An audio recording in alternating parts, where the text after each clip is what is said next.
Cross examination secrets, जिराह कैसे करनी है, जिराह के असूल और फन क्या है, आपने जिराह में क्या अखज़ करना है। अगर आप डिफेंस के वकील हैं तो आपने स्ट्रॉन्ग क्रॉस एग्जामिनेशन, मजबूत जिराह कैसे करनी है जिससे आप अपने केस को और केस के अंदर मौजूद सच्चाई को साबित कर सकें। This is Mubashir Iqbal Chauhan, advocate high court. बहुत इंपॉर्टेंट टॉपिक है आज हमारा क्रिमिनल पॉइंट ऑफ व्यू से, स्पेशली क्रिमिनल ट्रायल के अंदर क्रॉस एग्जामिनेशन और इसके सीक्रेट्स क्या हैं।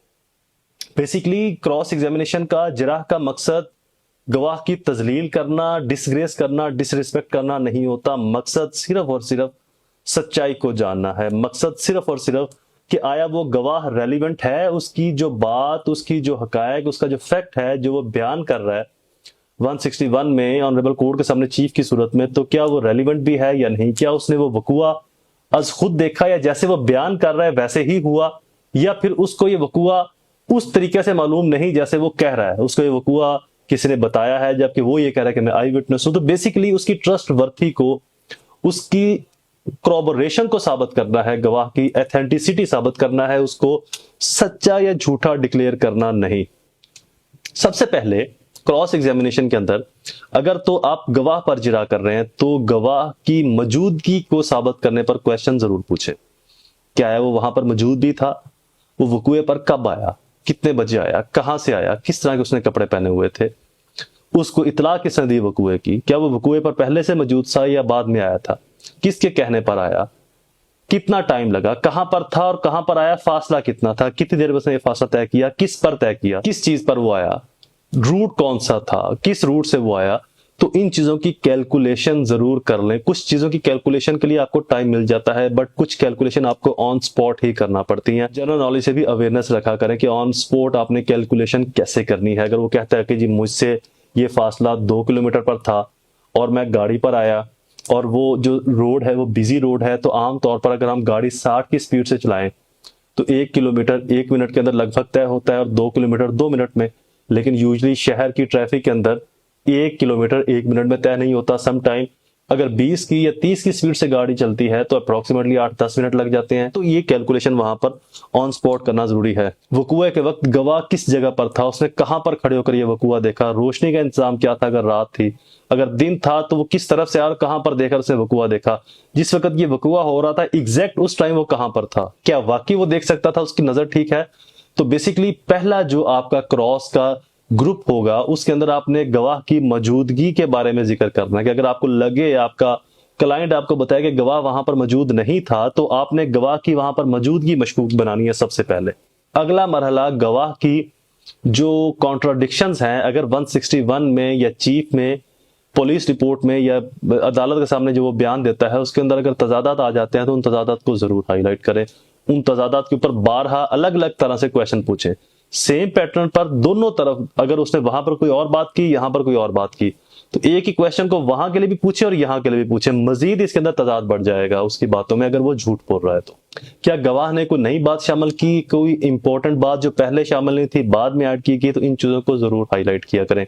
नेक्स्ट स्टेप, यादाश्त का टेस्ट, उसकी मेमोरी टेस्ट जरूर करें। एक वक्त, मुकाम, वकूए को तरतीब के साथ पूछें, कब, कहां पर, कैसे हुआ, किस वक्त हुआ, टाइम क्या था, घंटे क्या थे, मिनट क्या था, तारीख क्या थी। तो इन चीजों की तरतीब के साथ जिससे उसका मेमोरी टेस्ट भी हो जाता है। जितने भी गैर वाज़ेह मुतज़ाद जवाबात होंगे उनको जरूर नोट किया करें। नेक्स्ट स्टेप, गवाह की गैर जानबदारी को चेक करें कि आया वो फ्रीके में से किसी का रिश्तेदार तो नहीं, किसी के साथ उसकी दुश्मनी या कोई लिटिगेशन तो नहीं चल रही, कोई मुखालफत तो नहीं है, ताजा कोई पुरानी मुखालफत, कोई पुराना गुरज, या फिर कोई डायरेक्ट इशू तो नहीं लेकिन इनडायरेक्ट जरूर कोई इशू है। तो अगर कोई ऐसा इशू है अपने क्लाइंट से जरूर पूछें, डिटेल के साथ उससे डिस्कस करें, डिटेल और डीप डिस्कशन करें अपने क्लाइंट के साथ कि गवाह का कोई लड़ाई झगड़ा, लिटिगेशन, कोई पुराना ग्रज डेंट आप लोगों के साथ तो नहीं जिसकी वजह से वो ये गवाही देने के लिए आ रहा है, तो उसको जरूर हाईलाइट करें अपने क्रॉस में। Next step, recovery and investigation के क्वेश्चन, बहुत डिटेल से इनके ऊपर भी क्वेश्चन मौजूद हैं।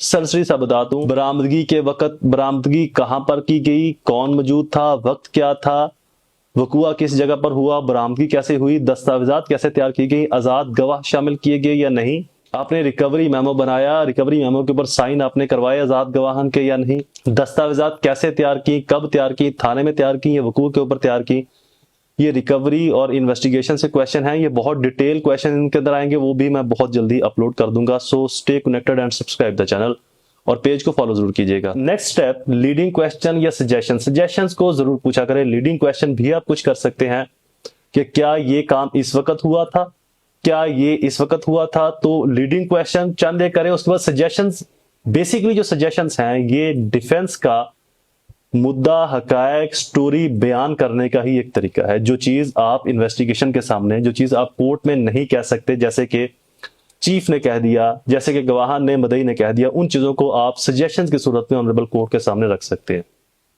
क्या यह सच है कि आप उस वक्त वकूए पर मौजूद नहीं थे? वो डेफिनेटली कहेगा कि नहीं। तो आपकी एक स्टोरी आ गई कि जी मेरे मुताबिक ये वकूए पर मौजूद नहीं था।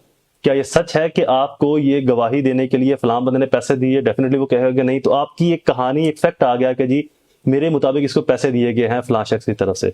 क्या ये सच है कि आपका मेरे साथ कोई इशू था? वो कहेगा नहीं। तो इसके अंदर भी एक आपकी फैक्ट स्टोरी चलेगी ऑनरेबल कोर्ट के सामने कि इसको मेरे साथ कोई ग्रज, कोई दुश्मनी, कोई अनाद, इसको मेरे साथ कोई ग्रज, दुश्मनी, अनाद मौजूद था। तो इस तरह से सजेशंस भी उतनी ही तैयार करें अपने केस के हिसाब से जितने आपके क्रॉस के क्वेश्चंस है, ताकि आपका मैक्सिमम जो मलबा है, आपका मैक्सिमम जो वकूआ है, आपका मैक्सिमम जो मुद्दा है वो ऑनरेबल कोर्ट के सामने आए, वो ऑनरेबल कोर्ट के सामने और ऑनरेबल कोर्ट को समझने में आसानी हो। नेक्स्ट स्टेप, मोस्ट इंपॉर्टेंट, कभी भी इलेबोरेशन वाले, एक्सप्लेनेशन वाले क्वेश्चन ना बोलें, ना ही करें कि जी फिर क्या हुआ, तब क्या हुआ। वजाहत करें। जब भी गवाह वजाहत करेगा डिफेंस अपना केस हार जाता है। तो कोशिश करें गवाह को मिनिमाइज, कम से कम रखें, जितना कम हो सके गवाह से ऐसा क्वेश्चन पूछेंगे जिसका आंसर यस और नो में जाए। तो जब यस और नो में क्वेश्चन जाता है तो आप एग्जैक्ट चीजों को हाईलाइट करने में कामयाब हो जाते हो। जब गवाह वजाहत देनी शुरू करता है तो वजाहत के अंदर फिर इसके अंदर मैनिपुलेशन क्रिएट करता है, हेर फेर करके चीजों को वजाहत के साथ ऐसे एक्सप्लेन करता है कि चीजें उलझ जाती हैं। तो कोशिश करें गवाह को कभी भी वजाहत का मौका ना दें। वीडियोस कंप्लीट, ऐसी इंफॉर्मेटिव वीडियोस और भी अपलोड हो जाएंगी। Stay connected, subscribe the channel और पेज को फॉलो जरूर कीजिएगा। वस्सलाम।